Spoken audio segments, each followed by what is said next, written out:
drastically losing. Like, it's actually a red flag alert. Like, we need OBGYNs to go there, to the point that the US government is considering paying and supplementing actual additional funds to help them, including offering a reinsurance back on their liability policies or malpractice policies, et cetera, to help bring them up so that we can bring them on.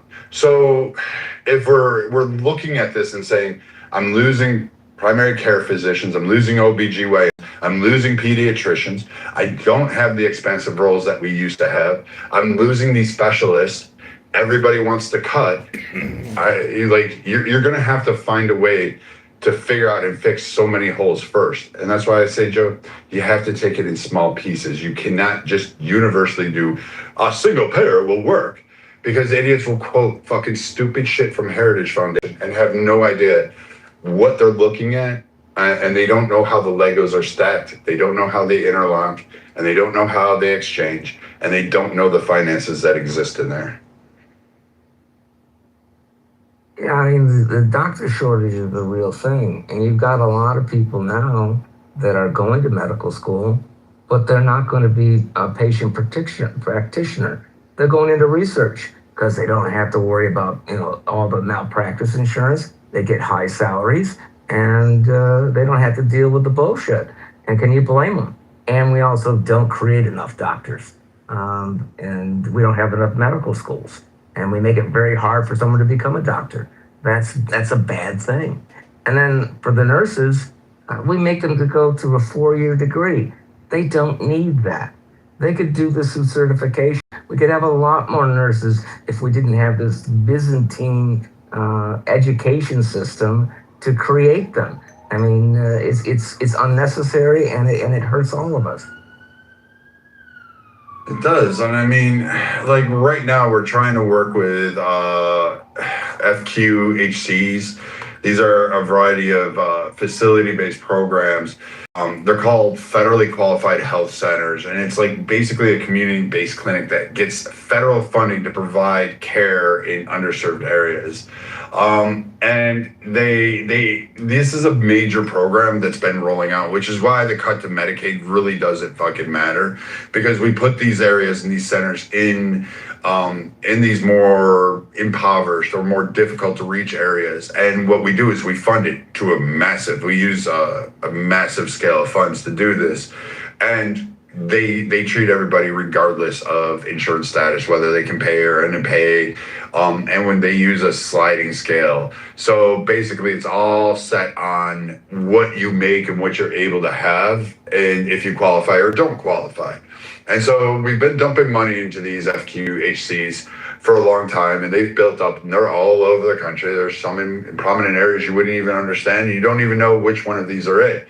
And this is why those like weird cuts to Medicaid are really insignificant, because what the Medicaid cuts are going to do is just force these people to go over here, and they'll be transferred over here. And there's a variety of facility-based programs that exist for these. So on these FQHCs, these things, these health centers basically give you a comprehensive overall scope of care. They offer like primary care, preventive screenings, medical, dental, mental health, substance treatments, emergency care, urgent care. And they provide, guess what, infusions, services. So they'll do a lot of these issues right there, but it's costing us so much more money, and we're not getting back the qualitative results that we would expect. And so it's actually hurting us. But, people are all happy about it, but they're not realizing that these hospitals are rigging well over the cost of what it is to treat a patient. They're hitting upwards of 500 to 800% of average costs per there. So that's your tax dollars at work.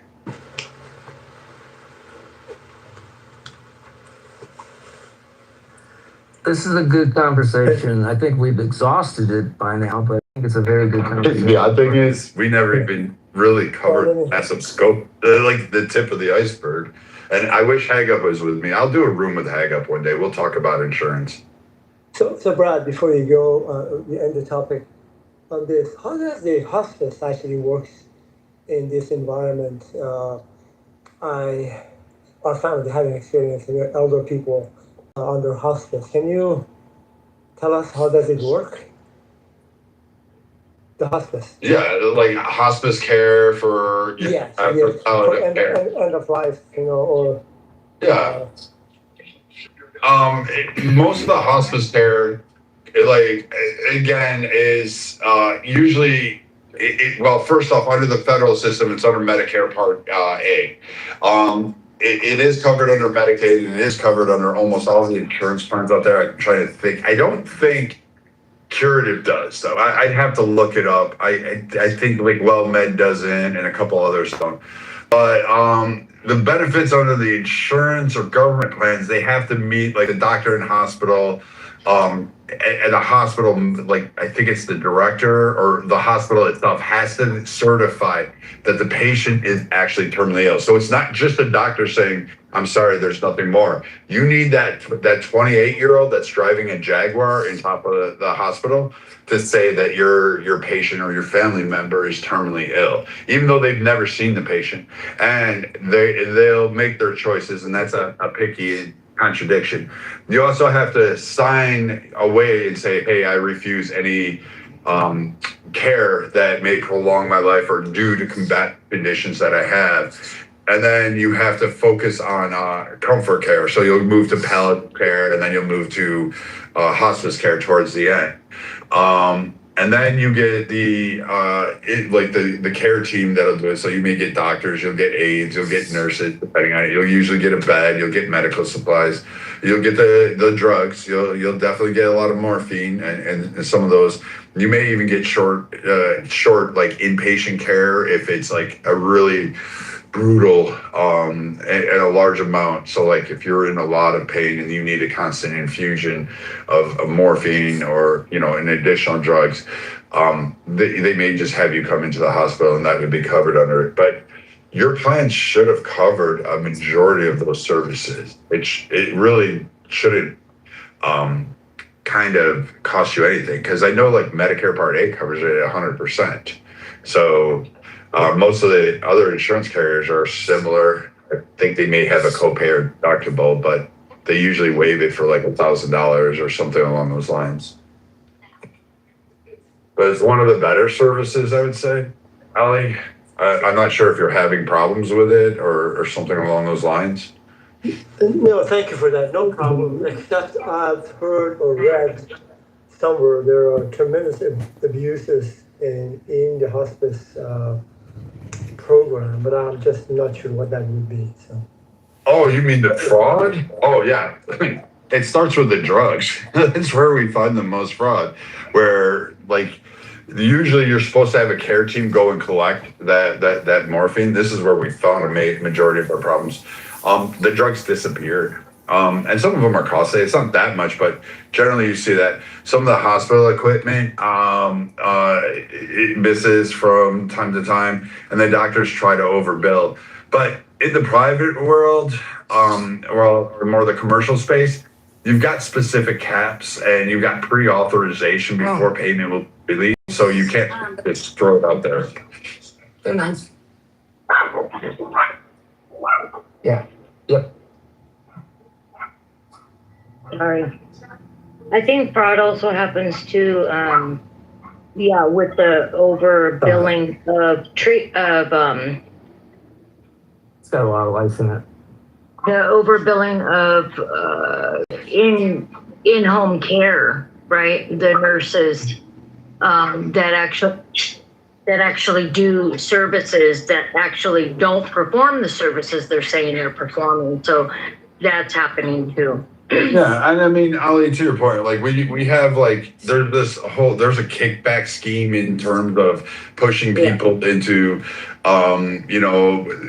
they funnel the patients into hospice care, even though they may have a chance for recovery. It's there. We do see like identity theft. There's massive inflation. There's a lot of ineligible, like we see falsified terminal diagnoses all the time. Those occur. So you have to kind of Joe, It's you want to mute Joe? I think he's talking to somebody else. Yeah, Um, 1 second, he's up. 1 second. Got him. Okay, go ahead. But in terms, the falsified diagnosis are really massive. And the trick is, Ali, where you see this best at is where you see free home cleaning or free trial for like some kind of home services, like free home health care or something along those lines. That's one of the areas I know that we're seeing that spike from is they're obtaining your information and then filing you for a falsified hospice claim and taking your information and then billing those services out there and getting it. So there you don't like, unfortunately it's tricking a lot of elderly people, and then you've got those that are actually providing hospice care or palliative care, and they're stealing the identities of individuals and raking up and fabricating massive amounts of bills and codes and monies. So you're seeing that through that. So the fraud detection, where people are working on it, but again, it has to reach a certain level and we can't capture everything. And unfortunately, even at the worst time of your family's life of saying goodbye to you, we know that chances are you're getting fleeced over in some fashion, and there's really nothing we are going to do, or in a lot of times that we can do, because the federal government doesn't give us powers, and the state governments don't give us the power to actually bring some of these people to bear. Okay, Brian, thank you. That was really your whole last 20 minutes or so. Was great information about how the system works. Because at times we have an opinion about national health this way or that way, really without having a good understanding of the basic aspect of the health insurance and how the health providers, insurance providers, and and Medicare or Medicaid, the rest of it works. Without having a good knowledge of that, it would be obviously ignorant to even have an opinion about it. You have to know what you're talking about. And certainly I don't know. I just know the basic stuff about the insurance that much, and I don't care about it much. But there are things that one has to know just because we are insured. But anyway, I wanted to thank you for that. I'm impressed by your level of knowledge and understanding how the system works, and perhaps having some of the solution, at least in principle, how to deal with them. Thank you, Brian. I mean, it takes a while. There's others, like there's one person I think she's really great. She was my mentor in bringing me into this.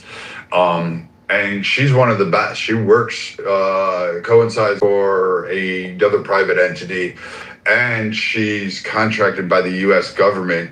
And she was the one that started to spearhead the movement to kind of investigate the Medicare fraud. She's the one that went after certain other things because, again, it's cracking code. It's almost impossible to crack this, to find doctors or facilities or operations that are existing that are falsifying this. And she was one of the people that actually originally cracked that code and sent it off. But even her and I, we sit at roundtables. We meet twice a year. We go to a variety of conventions such as SIA and others. And we look at these and we sit down with all these people and we say, hey, what can I do for you? How can I help you? And what are you seeing in your markets? What are you seeing in your states? And it's the same answers, and it's just more explosive than it is. And then you'll have people that will say, hey, why can't you just mimic like England's, for instance? And a lot of people don't even understand how England's system works, including the people that live in England. And the NIH is really cracking. It's being subsidized, and it's having major issues with inside in terms of quality of care, length of care, provision of care. And when we look at massive data, we had looked at that back in the 70s and 80s to see if we could implement that here. And they wanted to do a universal program, but they realized when Nixon took it off the gold standard and there's other conflicts, the overwhelming cost of all of this to cover and to look at something like the NIH or Canada's system, we wouldn't have been able to afford it, nor could we get universal acceptance on this. We had a state try it, Vermont. They couldn't last 6 months. They thought they could, but they couldn't do it. Bernie state couldn't bring his Medicare for all for everybody in that state to fruition. CalMed, which is doing California, saying everybody qualifies for medical, they can't maintain it. They're breaking. The reinsurance carriers are not backing them, and California was banking on the reinsurance. These are another companies that back up your regular insurance. They actually pay those large claims or massive volumes, the aggregate claims. And those reinsurance carriers are saying no to CalMed. And CalMed was using a lot of them and then suing the reinsurance carriers because the reinsurance carriers are saying, listen, you have a citizen here who does not qualify under any category for the US outside of being here undocumented and illegal. And you're coming to us saying you want $5 million a year for an infusion therapeutic to give to this individual. And they're like, no, we are not covering that. In our contract, it states we will not cover it. And California was trying to sue these reinsurance carriers to go ahead and get this coverage. And the reinsurance carriers are saying no. So now CalMed's in peril and they're begging the fucking government to help bail it out again. And we're sitting here looking at it saying, we can't continue this way. You have to put a cap on it. Your providers are too expensive. Your fucking programs suck. You can't just universally give this blanket out. You have to pick and choose. And we don't. And we don't have somebody to back up that financial mess. We're using private entities to back up the federal government for a federal program that they just basically gave to everybody because they wanted a virtue signaling for political points. Oh, thank you. Just one more question, but maybe the moderators would like to do something else. Do you think an institution like Kaiser Permanente would be relatively a good model for the national health? It's a good one. Would it work for national program? Kaiser's really good in a lot of areas, but it does fall short. With like private insurance carriers, some of you are on Kaiser and you don't even know it. Like this is the crazy thing. So what is it? They just settled, what was it? I think it was like $500 million for a False Claims Act settlement. So there was a lot of fraud that it went on that. They had to settle with the Department of Labor over mental health and substance abuse access and denial of claims and overpayment to the tune of like, I think it was like $40 million. And they are literally in California. I think California fines them, I think they're somewhere up to 50 or $100 million in fines. So this entity is fucking massively getting hit with a lot of things. So I would say Kaiser Permanente is a model that could work, but there's a lot of issues with them and there's a lot of bullshit that is associated with it. So on the national model, it sounds good under the, I would say, like what I get, a lot of people will send me PowerPoint ads or PowerPoint presentations and they'll tell me all the good things about it. And then when I see the mechanics and when it starts to work and I realize that, hey, your cost is fucking massive and you're killing us because you're actually doing bullshit to try to supplant what you're actually presenting, then this model doesn't work for me. But yes, there are facets of Kaiser Permanente that could work for us nationally and could be incorporated into a Medicare program if we had the proper oversight and the ambition to go ahead and implement that. Yeah, Brad, Kitover's streaming this into another room. Okay, that don't bother me. Oh, it doesn't bother me either. I saw it in the hallway. It's like, and I wouldn't listen to you talk about PowerPoints and they just came back. Well, she's now listening to me talk about him, which is kind of funny. I don't care. Yeah, and Don can move him out. He's under the name James in the room. He does this shit weird. I think that's him, or maybe it's not James. I don't know which one. The unknown. It could be the unknown. Oh, it probably is. But Kitover's another one. There's a mental health candidate. Like, I mean, shit. You're gonna have to pay for him to like go ahead and get a large like chunk of money for this guy, and the government's not gonna do it. Like we shut down those medical facilities, those mental health facilities in Reagan's day, and we talk about reopening them, but no one wants to. De Blasio in New York City got his dream wish. He got mental health program for New York City. Remember, he ran on that. He was going to save everybody with behavioral health reforms and mental health assistance for everybody in New York City. And his wife took the 400 or what was it, 400 billion? Took the $400 billion and they lost the check. Like literally, that was their excuse. Like,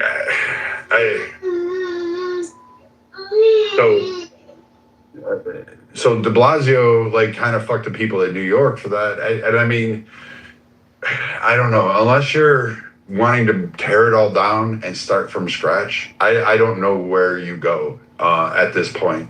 The closest I could figure is do a Medicaid federal subsidization while keeping private partnership alive in each state based on its population and medical condition. But that would take a massive analysis and it would take a massive fund to kick off. But long term, it probably would be more sustainable than trying to do a single payer system and covering it with just the federal government or a state government.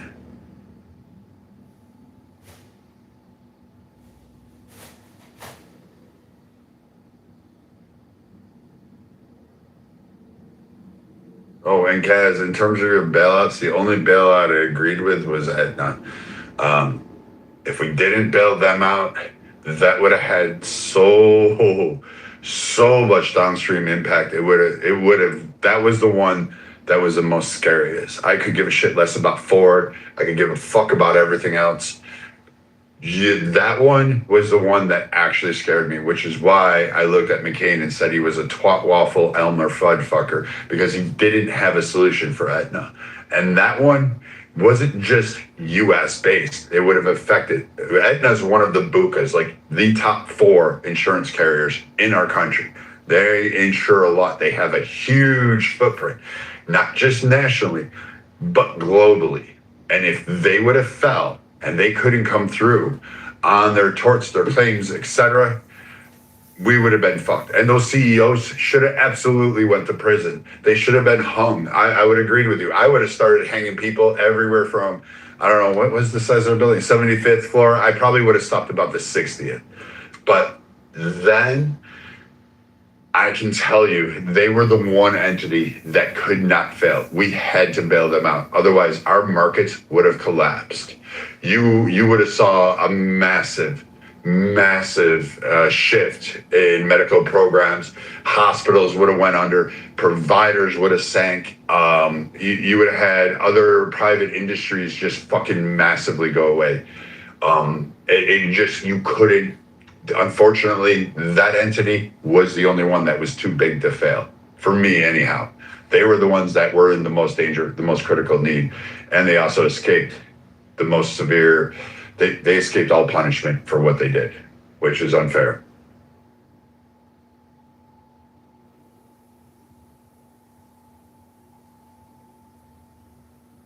What does BUCA stand for? I mean, I know what it is, but I kind of know what it is. It stands for the four horsemen of the apocalypse, we call them. Right. The large. Blue Cross, United, Cigna, and Aetna. We call them BUCAs because they're the top 4 in the country. They set pretty much a lot. And like Blues is more rural. They went from a like 501c, like they were a charity organization in a lot of their operations. They're now going to a financial operation. They're changing their direction and they're targeting becoming a for-profit entity. So we'll lose them later on. So, but the Blue Cross is the lead. United is next. Cigna is after that, and Aetna. And those are the 4 horsemen of the apocalypse for you.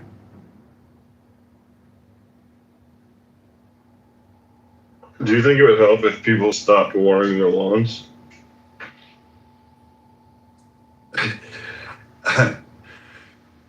Honestly, I think people should start by reading what they have. I think you should go to your computer, go to your portal, pull up your health insurance portal, whatever network you're with. There's only going to be a few of them. And pull up whatever healthcare network you have. Go into your portal, look at your benefits, and start looking at, hey, what do I have here? Some of you are so ridiculous. Some of you have children, and you don't realize that if you could qualify for up to like 30% off of formulas, off of topical creams to help with diaper rash and things along those lines. Like, you have abilities to do that. You have, some of you have Teladoc Garner Health and other ancillary products. So what is it? WebIOS, all of these different programs that are attached to your plans that give you like discounts on fucking toothpaste. They do a broad range, and they'll even give you discount on, I don't know, like fucking, if you have dandruff, they'll send you sometimes free shampoo. Like, I mean, you just have to look at these programs, and most of you don't use them. You don't use HRAs, which are available to you, HSAs, FSAs. You don't use any of these accounts to help defray those costs, which would save you massive amounts of money. Like, if you have a deductible on the plan, I absolutely would be using an HRA. I definitely, it is HSA. I'd be using all of these entities to my best advantage if my employer offered it, because you're getting it tax-free, it's lowering your tax footprint, and you don't have to worry about it because the FSA is the one that doesn't roll over, but you could actually roll over the other ones and you don't have to worry about it. You can just balance for your medical cost. And there's so many things that will qualify. Maxi pads, tampons, contact solution, ointment creams, Tylenol, fucking your special fucking soap that you need because you're allergic to absolutely everything. All of this stuff you can get. But, you know, most people won't bother to read all this and say, hey, maybe I could do this. And on average, if you have a good plan, or depending on what you have, you can probably save yourself about 10 grand a year in some of these costs if you're someone who needs certain medical things. But what do I know? You guys got, some people have the answers, but I don't know. What I'm do just you saying, know? use the tools you have. I would go look at it this weekend. You're big. Start really investigating what you have, because chances Read are it. you probably have a lot. You know, I want to give you an example that when the medical profession actually does a good job. You know, I had a stage 4 cancer, and I had to do chemo and radiation. And my wife, because she's trained in this, she scrutinized every bill, and she questioned some things, and she didn't get any adjustments because there weren't any to get. So there weren't any errors, and there weren't any overcharges. Now, I have really, really good insurance, so I didn't have to pay that much out of pocket. I wouldn't recommend getting stage 4 cancer to go experience that, but you know, they actually did a good job, and I didn't die.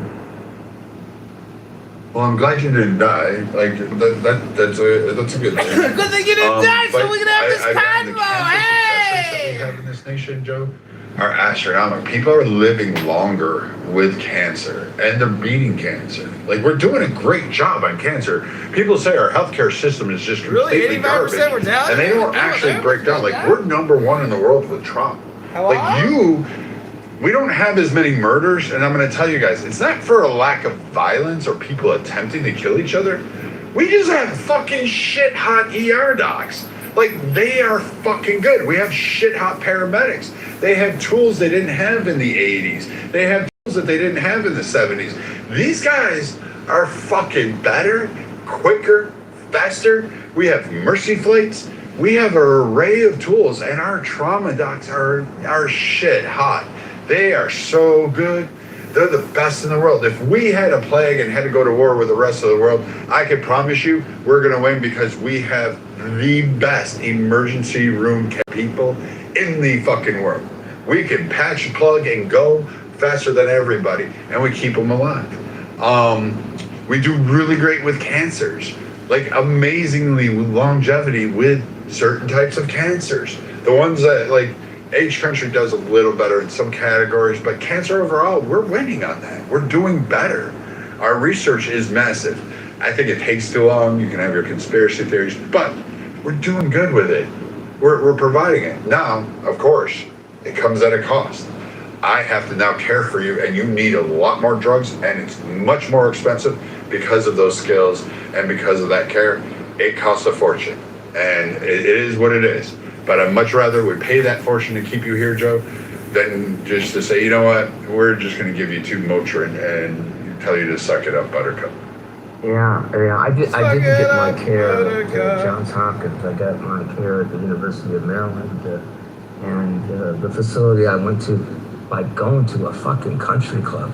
This fucking place was amazing. It was beautiful. Now, they didn't do beautiful things because it was an infusion center, but it was like going to a fucking country club. It was so good.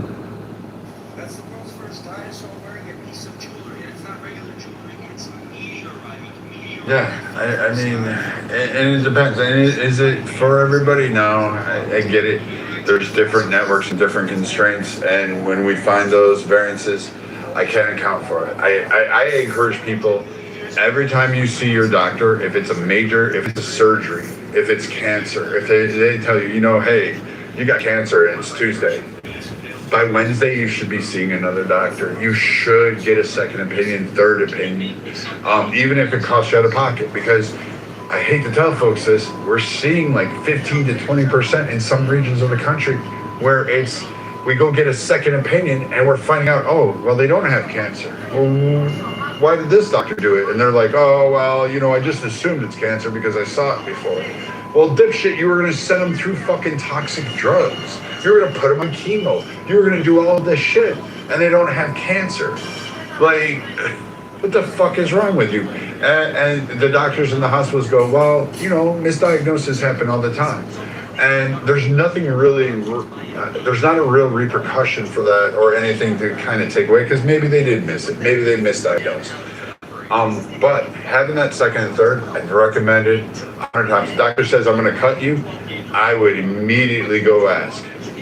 In regards to, if you get an ortho surgeon saying, hey, you need to do this and we're going to cut into you, and you don't have rheumatoid arthritis, why the fuck are you getting a surgery at this point? What's causing that? Go get a second, go get a third opinion.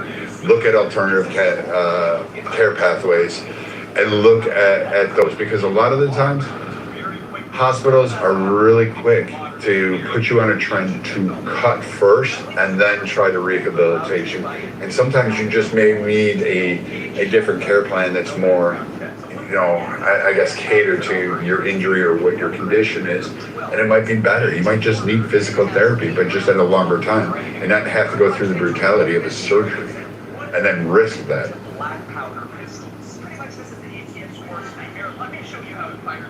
Go to SDI.today if you're interested in an online degree in gun sniffing and fire. So to get its firepower, you see here, this is tool with no background checks. Yes. There's a huge reason why those cancer equipments, it does need to be used and it does need to be paid for. It almost sounds like a cliche, but saying that what is our responsibility to keep us healthy by exercising, nutrition, having a good life behavior kind of types of activities.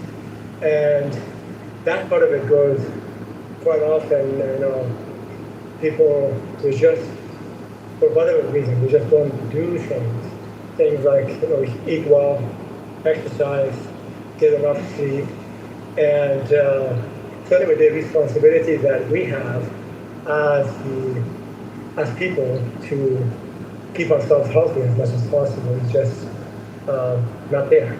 I'll tell you the one thing that you could do, and this is one thing that I've seen predominantly. You can start with your teeth. Like, go visit your dentist. Go make sure you're taking care of that gum line, making sure that you actively, don't use the same brush for 2 fucking years on this stuff. Because a lot of infections, a lot of things start with the mouth. You ingest a lot, you breathe in a lot, you take it in, and infections usually start around the teeth, and you'd be surprised at how many conditions will stem off of the fact that you may have a toothache. Do your preventive cares. Yes, eat healthy, exercise, I would say, but do less sedentary things. Like, get up, go hiking, go for a walk for 10 miles. You don't have to run. You just go for a walk. Go enjoy it. Go for a swim. Do something. Keep bending. Going to the gym is great, but it's not the only thing you can do. And then as far as nutrition, just cut down. You don't need a supersized fucking gallon jug of Coca-Cola and 12 Twinkies. Like, if you look down and you can't see your kneecaps or your toes, you may have a problem. But also, keep track of like your intake. Like, you shouldn't eat that much sugar. Like, a lot of people I see, the number one claim I got, like right now, and for right now, particularly in the South, obesity, musculoskeletal diabetes. It's always there. It's fucking rampant, and you can help control that. You know, you don't have to go through the stages of CKD, chronic kidney disease, 1 through 4, and then go into end-stage renal disease. Pretty much you're going to die. We don't need to go through all that. We don't have to do transplants. Like, you can do that. Put down the carton of cigarettes that you smoke a day. You know, I think that's how it goes. I don't know, fucking know. But, you know, stop taking drugs. Like, I mean, I guess a little weed's okay, but you don't be needing to do crack or cocaine. That fucks you up. A simple thing is start cooking for yourself. You don't have to buy every meal prepared someplace else. You don't know what's in it. And Mike is a health brainer. Joe, like, he's a health guy. He fucking does this shit all for a living. Who does? The psych. He's right here. Oh, okay. Yeah, cook for yourself. Cook Thanks your to see meal. psych. It's been a minute. Yeah, man. How you been? Missing you, brother. Missing you. All right, dude. Wow, man, this I is came so on much, like, I watched brother. that Andrew Wilson Candace What a Owens thing. life. This thing. Don't fucking tell me I know about it and you don't. I didn't watch it. I know about it. Watch it, bro. I know about it. Did you watch that shit? No, bro. I heard about it. Oh man, you gotta throw a room on that, bro. This is like, How long is it, Mike? How long is it? it's as long as you want to listen to it, bro. I'm gonna say that. So it's probably gonna be. Is it good? Is it good though? Well, it depends what you want to watch it for. I didn't watch it to learn. I watched it to see who was better. And that bitch is just fucking dumb, bro. I don't like You just not knowing. You just not knowing it. What's up? You just not knowing that she not that bright. Yo, bro, what's up? What's up? Hey, what's up, Deacon? How are you? Yo, Hey, yo. so check this out. Nah, she's just like, look, Andrew Wilson, he's just new on the radar. I don't really know much about him, but like, let's just say I found the transcript of the debate on paper. Forget about who they are. Bro, she sucks, bro. And I'm reading the comments on like Instagram. It's like, bro, you talk about dumb fucking people. People really think that she won, and I'm just like, dog. Like, I had to put a post on my IG. Hey, look, like poking holes in like someone's fucking claims doesn't mean that yours is true. She made a claim. I think she called the guy. It starts with a P. Like, what do you call that shit? Where like she thought like Israel or somebody put the guy up. The person accused of the murder, Potsy or some shit like that. Proxy? I don't know. Patsy. Propaganda. Patsy's the word. Okay, I don't know what that means, right? But she's calling him that, and this fool was the whole time. What's the evidence for that? And then she's like, blah blah blah blah blah blah, and all she does is just poke holes in his shit. And it's like, well, okay, Debate cool. to some people, bro. Huh? Like, I just poke holes without making a claim. That's what Samoa does. That's a debate. Yeah, so it's like she pokes holes, but like that's why I went on IG. I go, hey, look, if I'm debating 1 + 1 is 3, and you're debating 1 + 1 is 4, you could poke holes in my 3 and my reasoning, but it doesn't mean your 4 is right. There's gonna come a time where you have to defend your position, you dumb fuck. And she never did, bro. So I don't want to spoil it for anybody. That's my position. I just thought for sure some of you guys might have seen it, but go check it out. Like, watch as long as you are interested into it, because maybe towards the end it gets a little boring, but Yo, Mike, I've been saying I never liked Candace Owens in her like little debate fields. I don't get her. I don't understand what she's trying to get at, and she never really. She goes down more conspiracies than it is conservatism or political struggle. she thinks there's a 0% chance that guy Tyler something pulled the trigger. Sorry, Finn, I know you were talking. You good. No, you good. Oh, sorry. Not, dude, I've been saying for years that she's not that smart. I've been saying this. When she was like at the height of her freaking popularity, I've been saying that she's not that freaking smart. She does the same thing that freaking Tatum does. They like when you get into like specifics and like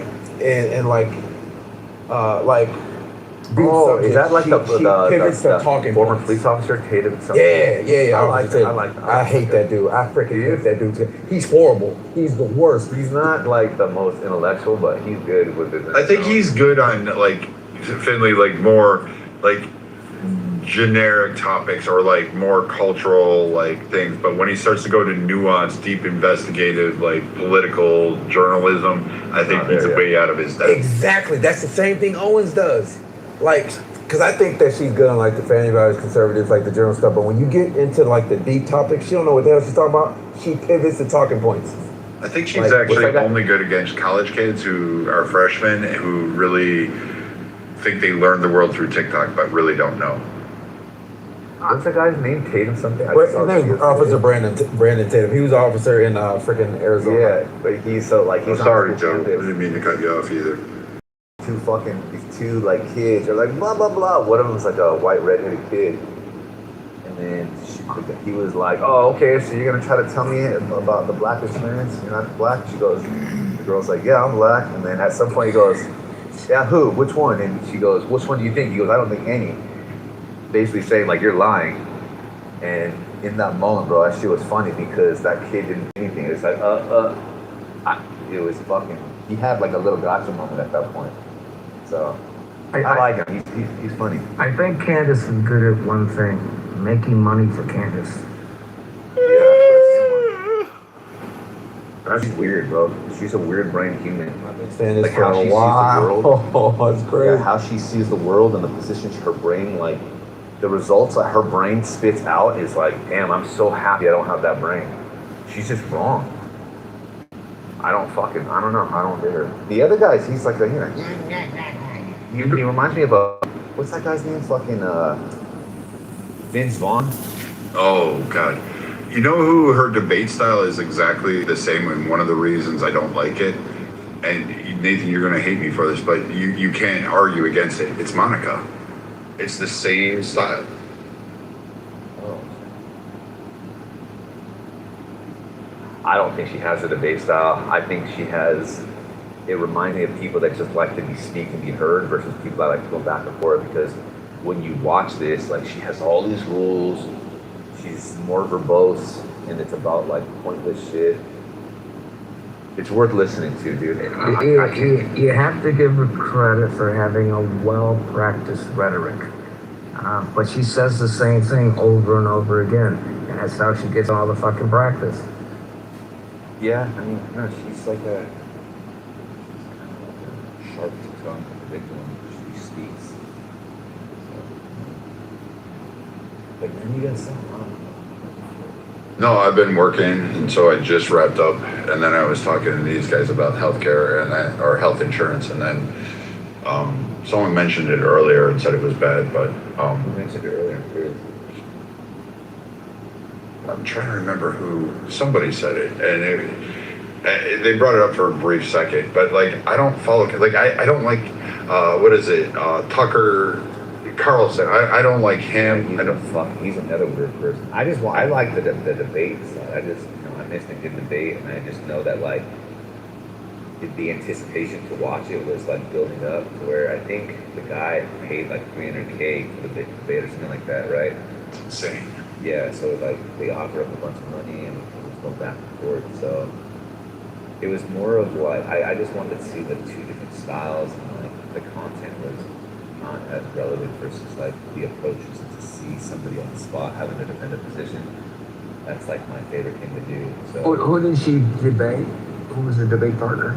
this guy Andrew Wilson. Oh, Andrew Wilson. Here's what they did too. This was dope.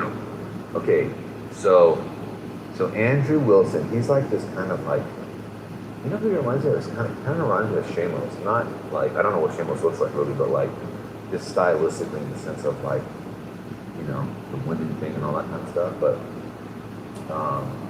so he has his own little like common slogan pitches and so on. And then there's Candace Owens, obviously her all her beliefs. But within the debate, each debater had 3 fact checkers of their own that at any time could fucking fact check. That shit's sick. So like, let's just say like I'm debating Nathan, right? And then I got 3 people that are fucking able to fact check anything, whatever, at any time. And then the moderator's like, oh, we got a fact check coming in. Boom, and we spit it out. And then Nate can do the same to me. I think that that's just the way to go. That's best. How did it work with the debate? Because that would be cool to set up something like that here. It worked good in my opinion. I think, I don't want to give it away. I'm not going to say anything. I think you guys should go watch it. But there was definitely somebody that lost more than they won when it came to the fact check. I know you've been going a while, family. When you just say spit out, you got to pause that. I'm sorry. You just got to get back into the habit. You just spit it out. Oh, dude, I haven't paused in a long time, bro. No, man, I'm just messing with you. Yeah, I do. Anyways. Debate up there pin for you guys if you want to quickly. Yeah, dude, watch it. And I want to hear what you guys think. You're talking about the Candace Allen and Andrew Wilson one? Yeah, did you watch it, Tim? Honestly, I'm on it like 45th minute. I'm on like when. What do you think so far? So, so when I was watching the clips, it really seems like Candace was stopping him, but it doesn't feel that way during the interview. Oh, got it. Okay, so when you saw selected clips, they gave one narrative, but then now you're watching it. Okay. Yeah, he's fine. Was it on her channel? No. It was on the with that. It's like that Persian guy's channel. Yeah, but Mike, David. What's weird about it, Mike, is I think they're at her house though. She mentions that like you came to my house. I think it is Pat David, but I think she set it up at her house. I think that's where they are. Oh, that's it. That has to have some type of psychological play. Yeah. You know. Well, so the clips that like they show the clips because Andrew Wilson's like a smoker and he like shakes his leg a lot, so they focus on that and like they're. But yeah, I think he's holding his own. I'm pacing right now. Like that's what I'm doing right now. I'm a fidgeter. It's the way I talk with my hands and so on. So that's like those things. I mean, they can look. If that's like a focus, I don't know. I think there are other things to focus on as well. So I'm not going to take that away because I guess I might point that out in some cases, but only if I'm like trying to cap on somebody, not like, prove my point. Well, it's like I do that too in like meetings. I'll sit there and start talking with my hands to the point that one of my coworkers who else was on there gave me a whiteboard and a marker and basically said every time you go on the screen just start drawing this stuff out so that we can understand. And she goes, first you move way too fast, secondly you tend to move your hands a great deal when you get very animated and when you get down into the nuances, so just write it out on the board and draw it out. I wouldn't stop doing that if I were you. You can tell you was in the Navy, bro. Could have been doing that foolishness. Well, I'll say this right now. Look, like if it's affecting your performance in the sense of you're not able to relay a position or message, or people getting the wrong idea, and the goal is to get the right idea and convey a message, then yeah, you want to stop. But like the idea is this: fidgeters tend to be more, I guess you could say, less fat than other people. You burn anywhere from like 2 up to 6 calories more. Mike and this fat phobia again. Oh, bro, I have a new one. I have a new term. There's fucking fat splaining now. I work with a guy that fat splaining, bro. I swear to God. There's fat splainers. Oh, that's hilarious. Fat splainers. Nothing's ever their fault. It's never their fault. It's someone else's fault. They're fucking fat splaining. So, yeah, no, you don't stop the fidget. I'll never stop the fidget. My mom, I guarantee she has a little bit of ADHD, but you know what? That's why her age is what her age is, and she fucking can't sit still. Guess what? That's probably going to keep her alive longer because the lack of movement is why people die when they get older. That's why when they fall and break their hip and shit, right? They remain sedentary, they can't move, they get fucking pneumonia, their lungs fill up with fucking fluid, and they're done. The ability to move, the desire to move, is something that's going to keep you around for a longer period of time. You also need muscle. I'm not saying it's like a one-all, but like that's why leg strength and all that kind of shit makes a difference. So fucking be a mover. That's why I'm going to keep hooping until I'm like 60.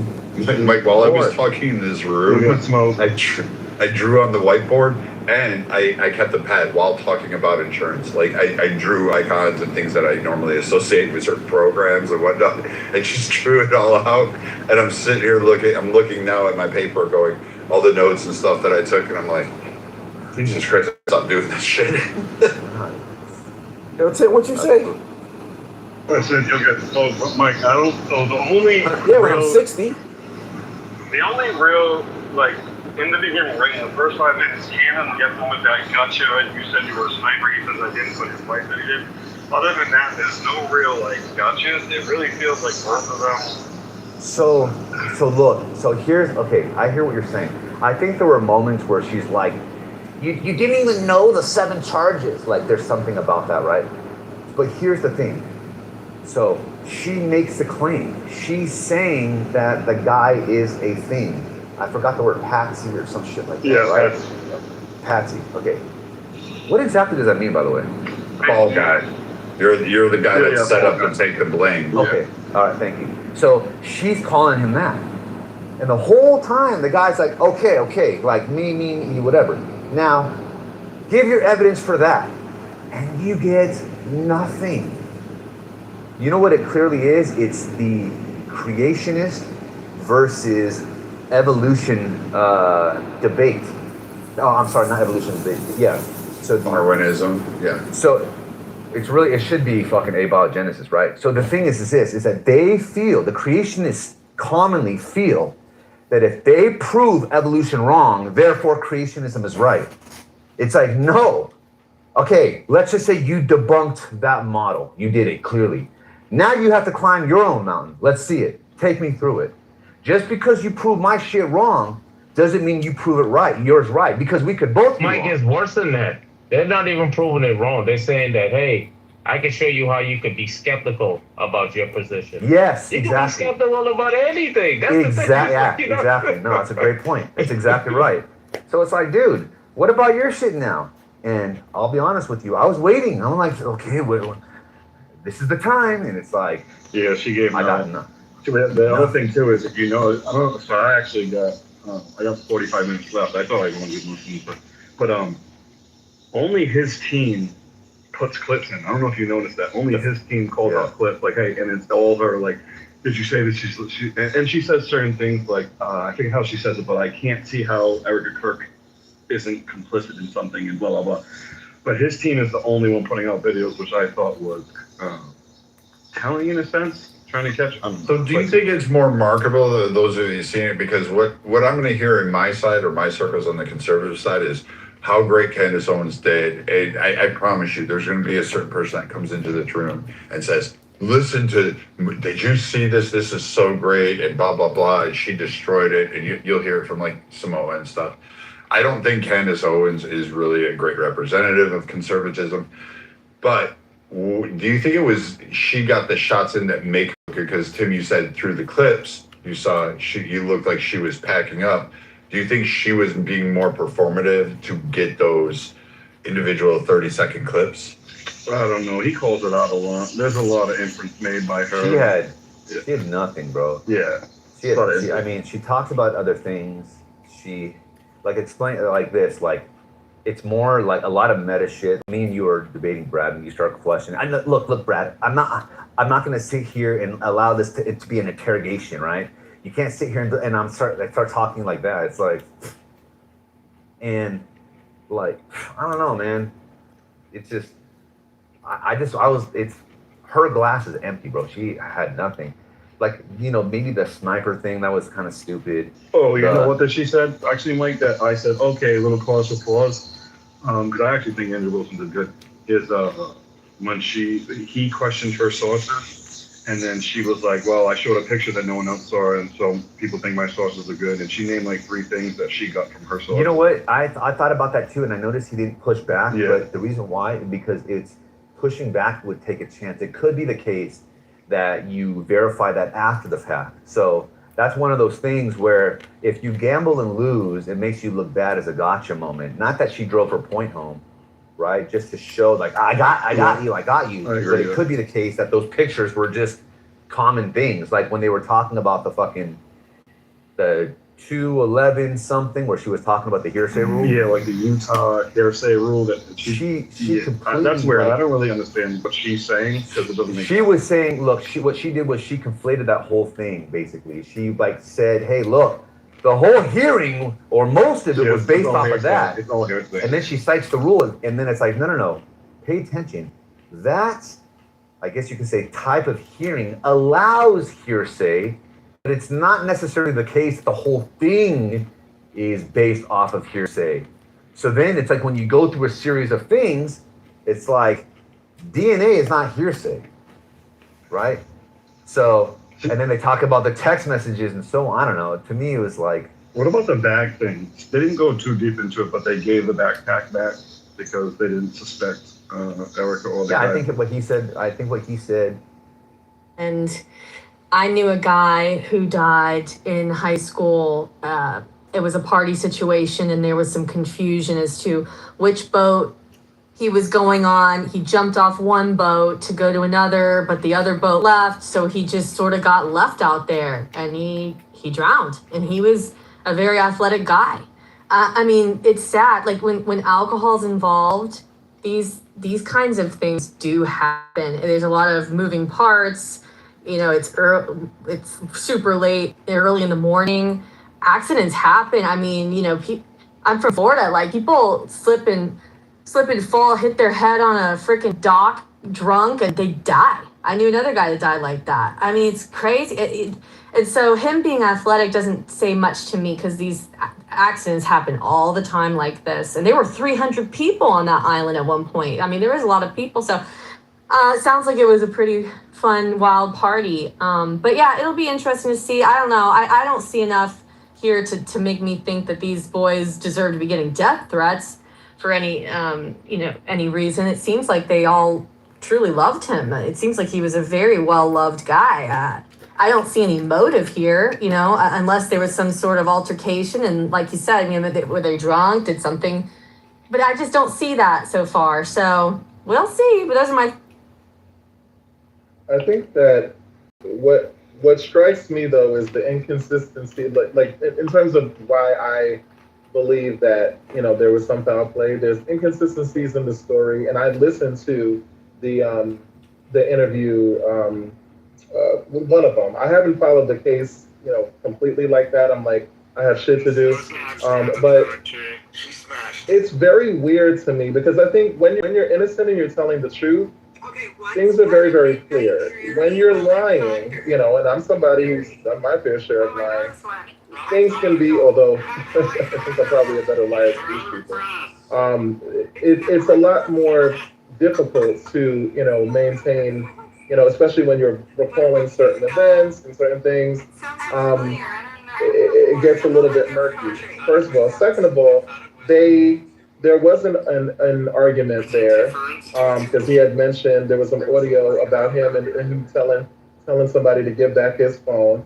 Third, there was, when they came back home, they all had privatized his social media, and then they had his phone, and then they didn't inform the mother that they had his phone and she had to discover that when she did like a Find My iPhone thing. So that to me indicates that you're hiding something, and clearly it's something that you feel like could be incriminating or damaging, because otherwise, if this is your friend, and I do believe that they were at some point genuine friends, but that doesn't actually, like, so what you were saying, Holly, I think literally, I mean, we see this all the time, you know, whether it's friends, whether it's, you know, family, husbands, spouses, whatever. Just because you love somebody doesn't mean that you don't get into an altercation and maybe things went too far, and then you did something that you just can't, you know, take back, you know? That's true. And I'll reserve my, you know, we'll see what happens. But I also want to say real quick, this seems like a small town, I think. I don't know if the sheriff is doing the most bang up job. I don't blame the parents for putting pressure any way they can. I completely understand their perspective on this. I mean, it sounds like they haven't had hardly any communication with the sheriff. And I mean, that's pretty fucked up. I mean, that would really piss me off as a parent. You about to make me racist. Okay. This is this white liberal guilt here. Mess with you. No. There's crappy sheriffs out there.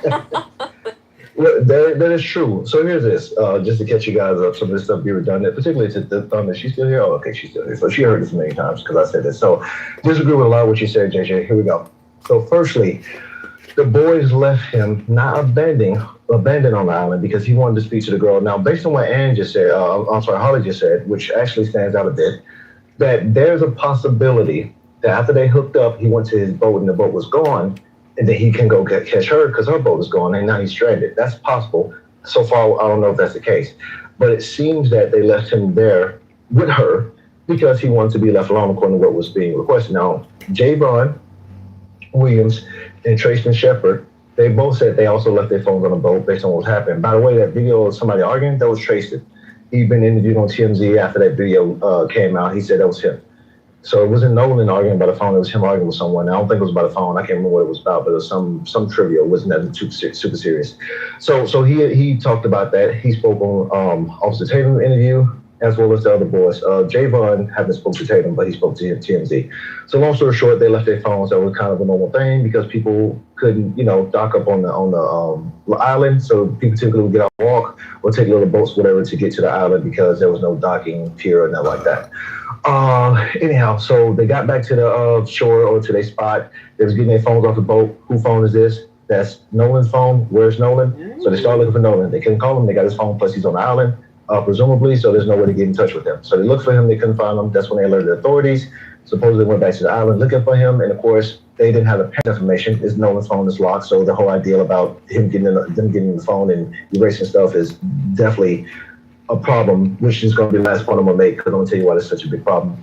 But they finally let the parents know after the pinging or whatever. The parents got the phone back and the keys because, of course, they was the last people on the boat with his stuff. So, of course, they took their friend's stuff after looking for him. What ended up happening was when the parents came, according to the story of both sides, they gave the information. The parents tried to make it seem like it's something suspicious, but the bottom line is they had his stuff. They just took a little second to look for it and locate it, and they gave it to the parents. There was no problem with that.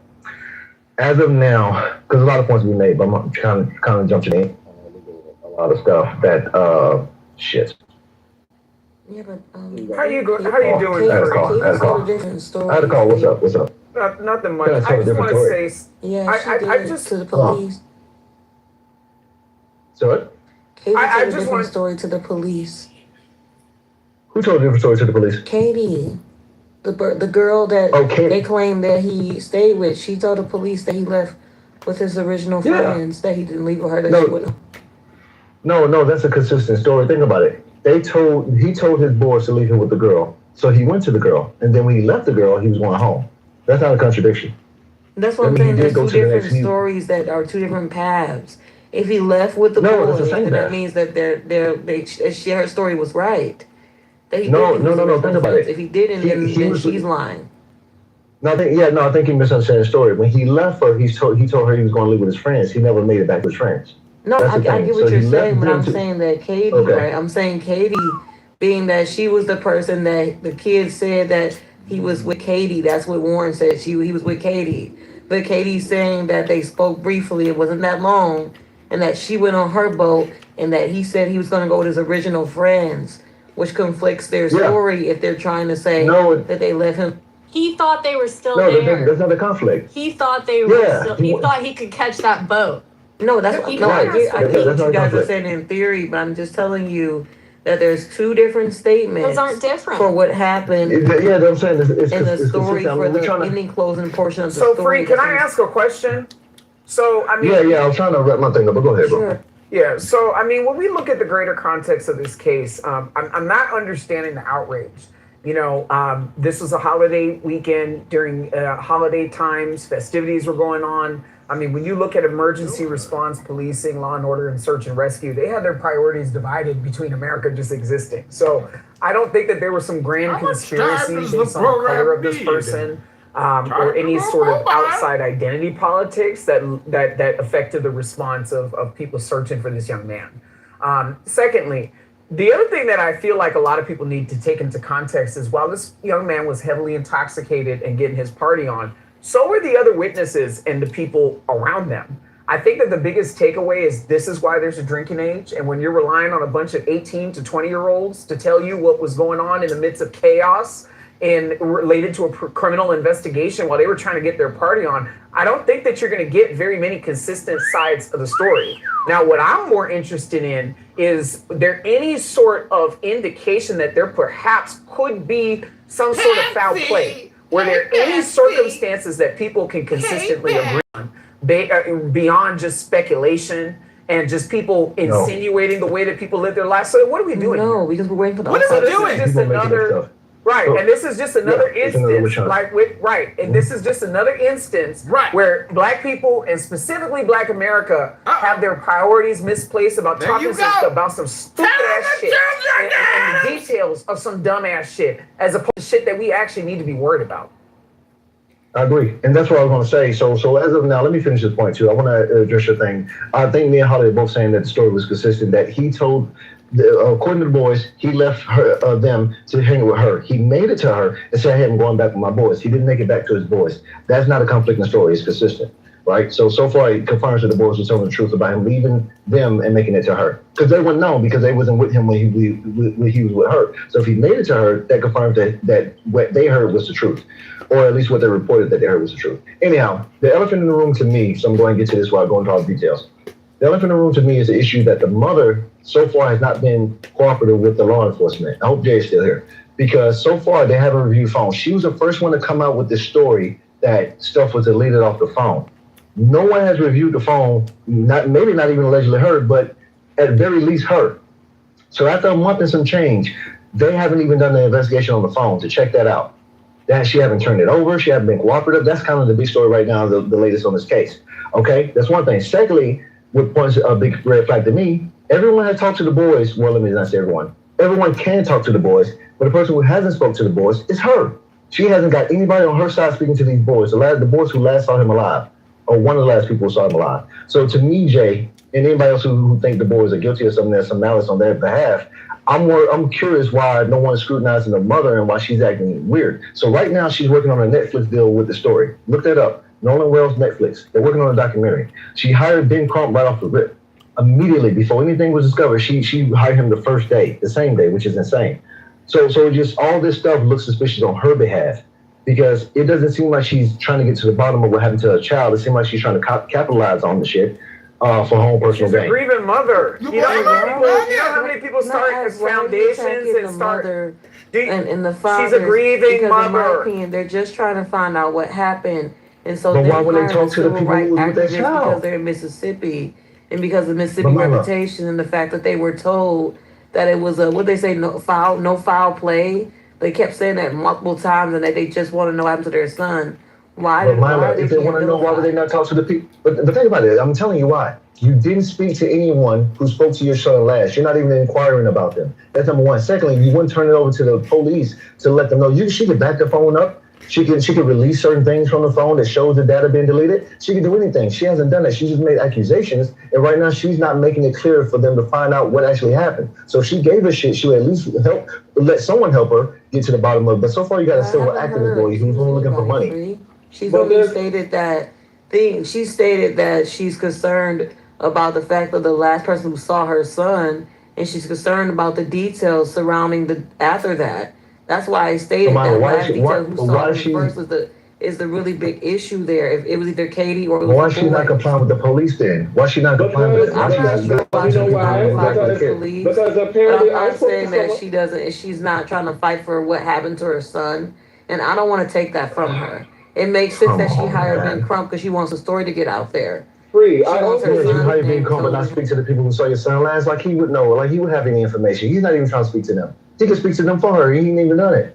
Like, what are y'all doing? Y'all are going too far to try to make sense. Why can't you see that she's a mother and that their father just trying to find out what happened and they had to do all they need to do? Myla, if they were trying to find out, you would speak to people involved. Why does that make sense to you? Why would you not talk to people who's actually there? They did. They were trying to figure out. They said they had asked. They hadn't spoke to them. It's been over a month. They had asked Javon about it, and so does he not a person? You said nobody. Jesus Christ, Molly. They want to rehash it free. They want to free. I'm just saying an example because you said you didn't ask anybody. You're arguing with a wall. They want to rehash this shit that don't make sense, as opposed to your point. Go and talk to the people, the last people that seen him. But I mean, to me, that's very simply pointing. No, anything that y'all are doing, I feel like questioning all of this shit as opposed to supporting the woman talking to the last people that saw that young man. I feel like y'all are just Thank you. peddling hot air That's for what the I'm sake of saying. peddling hot I air. just said the last person because that part matters. I keep saying the Katie in her story saying that he left with his original friends. Because remember, after that window time of who saw him last, he's dead after that. They can only track to a certain amount of time. So in that short amount of time, whoever saw him last, that's the what we need to know. That's who needs to be the person answering what happened to Nolan Wells. And the assumption that Katie's saying that they left with the original friends and they offer on these interviews, and I'm hoping so much that the interviews that they're doing that they actually didn't kill him, because then that's the case. Katie's not lying when she tells the police, "Hey, I just saw him for a second, and that he rode with his original friends that he came with, and that she went with hers." And they saying that's what I'm saying. So that window of time matters. Who saw him last matters. That's how we understand the story. Yeah, but Mila, hold on, Mila, one second, guys. I mean, you continue to say that she said she only saw him for a short time, as if though they were all in the same space together. Okay? You have to look at, you said the last. So right now, based on everything you said, she was actually the last person that saw him, not the other group. Because the other group was already gone. They were not together at the same time. If she's telling the truth, then they are the last ones that saw her. If she's telling the truth, then listen, they're lying. If she's telling the truth. No, exactly. But you gotta look at it. When he left his group to go see her, we don't know, was it a mile away, 2 miles? We don't know. But we do know this, that Katie did not see that group of people. Okay? But we do know that she saw Nolan. That's Okay? not what We Katie know that. said. Did you read the statements That's that what her she mother said. released and her family released on her behalf? Mila, that's what she said. Why are we having this conflict based on what you believe she said? No, I'm not believing anything. She said, well, I want to say what they said that she said. Her family stated that first they were reporting that Katie was missing. Because when it first came out, they gave the wrong name. Then they said, oh, the girl that Nolan Wells was with was missing. Then the family came out and said, no, she's not missing. And they explained that she had spoke to the police and stated that Nolan Wells and her did have a conversation, but that there was a separate boat and that she went on a different boat, and that he stated that he had to go and that he was going to catch back up with his original friends that he got on the boat with. That he got there. That's what I'm telling you. No, hold on. She No, said that, not. I got it. But listen, he said he has to catch back up with them. That means the moment that she had her conversation with Nolan, the group that he was going to catch back up was not present. No, I don't believe that. I believe that if she's, again. Why the hell would he tell her? Yes, I got to say if, because I don't know. Why the hell would he tell her that I need to go catch a boat to go meet up with some people he was already fucking with? That means that Nolan got on the boat with them. What are we talking about? If that story was true, and then something What are we talking about? Back from the boat, if that is true. Edward, am I hearing the same thing? If she's lying, then that means that something happened with her, and she knew and saw what happened to him before she got on They're the just boat. making shit up. Like, I mean, No, it's I'm not. just I don't like think y'all you just understand what I'm making saying. shit So up. No, we get what At the end of the day, all I'm saying at the is end of the different day, stories, and it's already regardless. publicly knowledge. It's already public knowledge what Katie said and what Warren and them Let me stated. try. It's Let public me knowledge. No, I'm not hold on, Holly. understanding. Let me just say this. I don't Let me just say understand this. If he left with his friend, the girl, or the freaking cast of the Muppets, what does the forensic evidence say? What does it say? No, all I'm saying is it's like. What is it? No, I don't want to hear what you're saying. I'm talking about the science. What is the science telling us? We don't know a whole lot yet, do we? Because they haven't really, but it does seem, I mean, I read something about maybe he may have hit like his neck area on something. I'm not sure. That's also those incorrect. type of They said he injuries. had redness on the back of his neck, and they Okay. weren't sure if he was hit.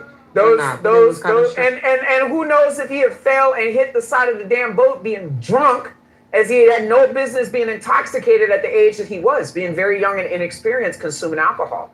So like I said, let's wait and listen to the science. But what you're saying, young lady, it doesn't indicate that any of these young people had anything to do with this young man's death. That's So to not sit my up in point here at and all. say- I don't But to understand sit how up that in came here- to be the point. So I think that's why I'm like having a hard time having a conversation. It seems like you because don't all I'm want- doing is saying there were two different narratives, and I was mainly talking to when Jay brought out the conversation of what he Exactly. believed, So right? And I'm saying there was two different narratives that was being pushed to the forefront. We had Katie's story and we had Warren and their story. That's the bottom line. And all I said was after their story that they gave of what they saw when they saw Nolan, where they believe Nolan went, prior to them leaving him, something happened. We don't know. And so every piece of the story matters to kind of understand what could have happened, including the autopsy and the toxicology report. Right. But I'm just stating that that portion of time is missing. That's it. I don't get All right. like Okay. I just want to try. because I've been waiting for. Yeah, I just want to try one last time with this. Good. Okay. When you're at a party on an island, the boats pull up. They don't always pull up in the same cluster. In this case, I don't know how big this island is. They could have pulled up in different areas. It's very dark. It's 4 a.m. People are drunk. People are tired. He goes over, he tells his friends, look, honestly, he probably wanted to hook up with this girl. Let's be real. So he goes up with this girl to where she was. He tries to talk her up. Maybe it didn't go, maybe she's like, I just want to go home, right? And so he's like, fuck, okay, I'm going to go back to my friends, because he saw that he probably couldn't fit on her boat and it wasn't going to work that way. So he needed to go back to his friends. So he tells her, all right, no worries, I'm going to go catch up with my friends. She never said in her statement, I saw with my eyes that he walked back over to his friends and he got on the boat with them and he was physically with them. By the point he got back to where his friends were, they probably had already fucking left. So all we know is that she actually is the last person to have seen him. She did not say, I saw him get on the boat with those guys. All she said is what he told. She's not lying. These stories are not inconsistent. Do you see now? They're not inconsistent at all. That's the point of my conversation. Lord have mercy, Jesus. Okay, so what I am saying is we relying on evidence for the interaction with Nolan Wells. We have Katie and we have the boys. So these are people with the interaction of Nolan Wells. What I am mainly saying is that it's very inconclusive right now and that we don't know what happened to Nolan Wells due to the inconsistency in the statements of Warren and also Katie. That was the main basis of that. I'm saying that with the inconsistency, we don't know actually what happened. And having that missed time frame of where he possibly died at that certain time, we don't know. So that's what I'm saying. Every part of the story matters, and inconsistencies is not helping us understand the story. That's the main thing. Also, I'm not saying that Katie or anybody killed him. I don't know. That's what I just said like about 5 to 6 times now. Like I don't know. I don't really know. Also, I'm asking for autopsy. I'm asking for toxicology. I'm waiting for the Well, no shit. Hi, JJ. you know, it's hey, mother. It also seems really strange that they, or not just strange, it seems suspicious, right? Because we gotta I'm just not here with this narrative about like these boys should be absolved or protected from any sort of scrutiny. I think that based off of what I saw, they look like they're being deceptive, and I think that that's good enough for people to chime in. Now, I don't believe that anybody should be receiving death threats, but I don't subscribe to anybody receiving death threats. Yeah, but I do believe that if you're looking sus, and there is a lot of suspicious things with this story, there's inconsistencies. There is the fact that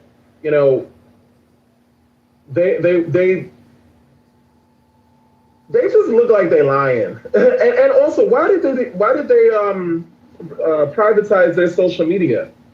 You know what I mean? I feel like that would have been fucking sparks like you going crazy out the way. I think that, huh? I mean, that makes sense why they would privatize their social They trying to media. hide themselves in the public figures, bro.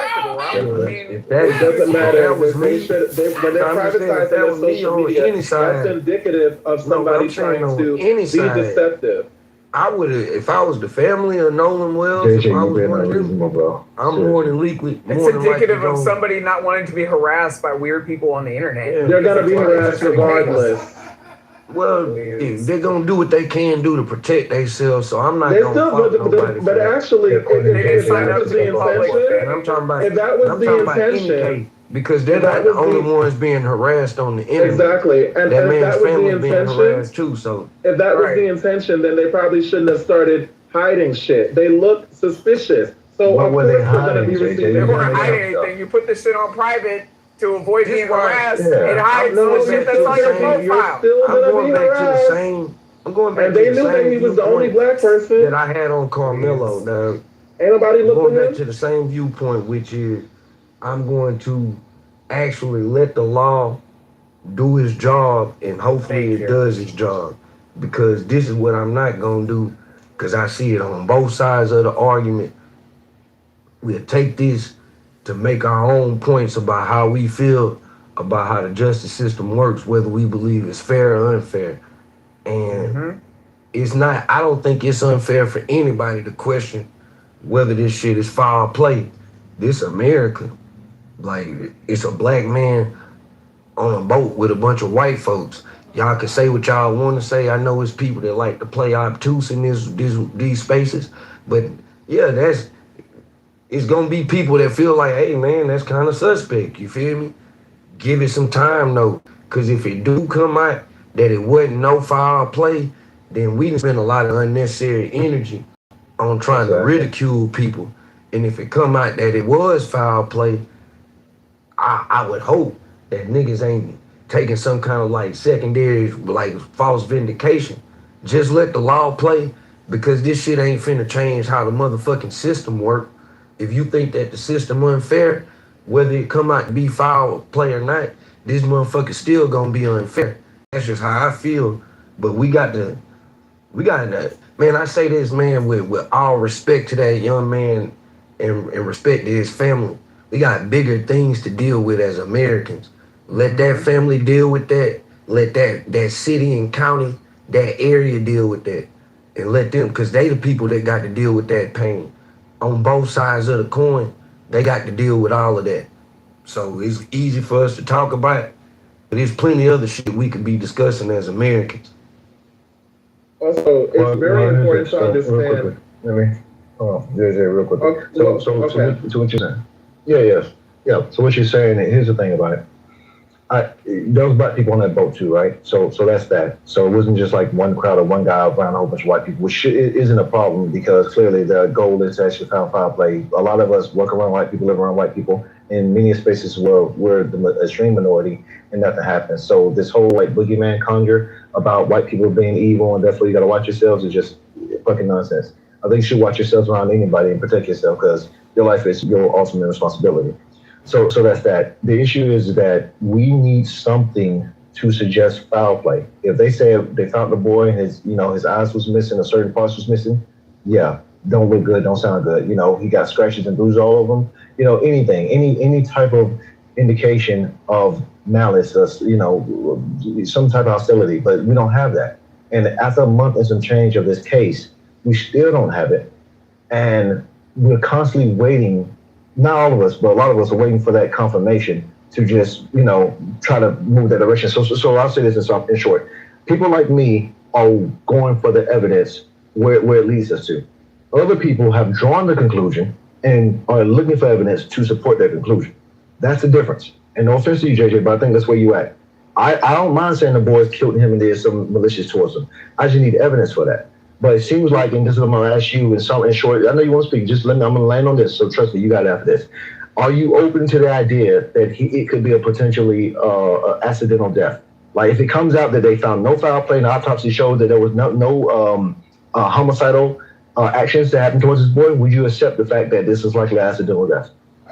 Okay, so first of all, yes, obviously we got to go where the evidence leads, but we got to understand first and foremost, Mississippi is a red state, and in this political climate where this administration has been extremely inflammatory and just racist, and a lot of people have followed suit, and there's a deep history in Mississippi. I was actually speaking to somebody on here who's from Mississippi, who is saying that this has been an issue before this case of foul play in regards to the police system as well as the coroner. So there, when you have like a context for nefarious actions and, you know, a lot of suspicious activity and bad faith behavior from institutions within a state that has a history of racism and slavery and all those kind of things, Jim Crow, all of the things. It is reasonable for people to be suspicious. I'm not condemning anybody, but I think that also I'm not over the way that they're being. These kids are being. First of all, they're not kids; they're grown. They're 18. The way that they're being framed is problematic to me, and I don't feel that if the roles were reversed and it was a bunch of black people partying and one white friend, that they would be given the same sort of grace. They're not above criticism. I think it's weird as fuck that they all blocked out their social media and they have inconsistent stories, and those things deserve to be given the same scrutiny that all other weird cases got. This is fucking I don't understand like why we Why feel would the need people for put their oversight. They're social not, media like, channels on tiny kids. private? They're like 18 years old. This is fucking weird. So something is so going on. like, There's a cover up. Everybody receives that. Fucking cover up. You can't understand. This is what a lot of people gonna do, and this I don't like it, but I'm telling you, this is The what cover up. when we was just hearing the Carmelo thing, the whole thing was we was 17.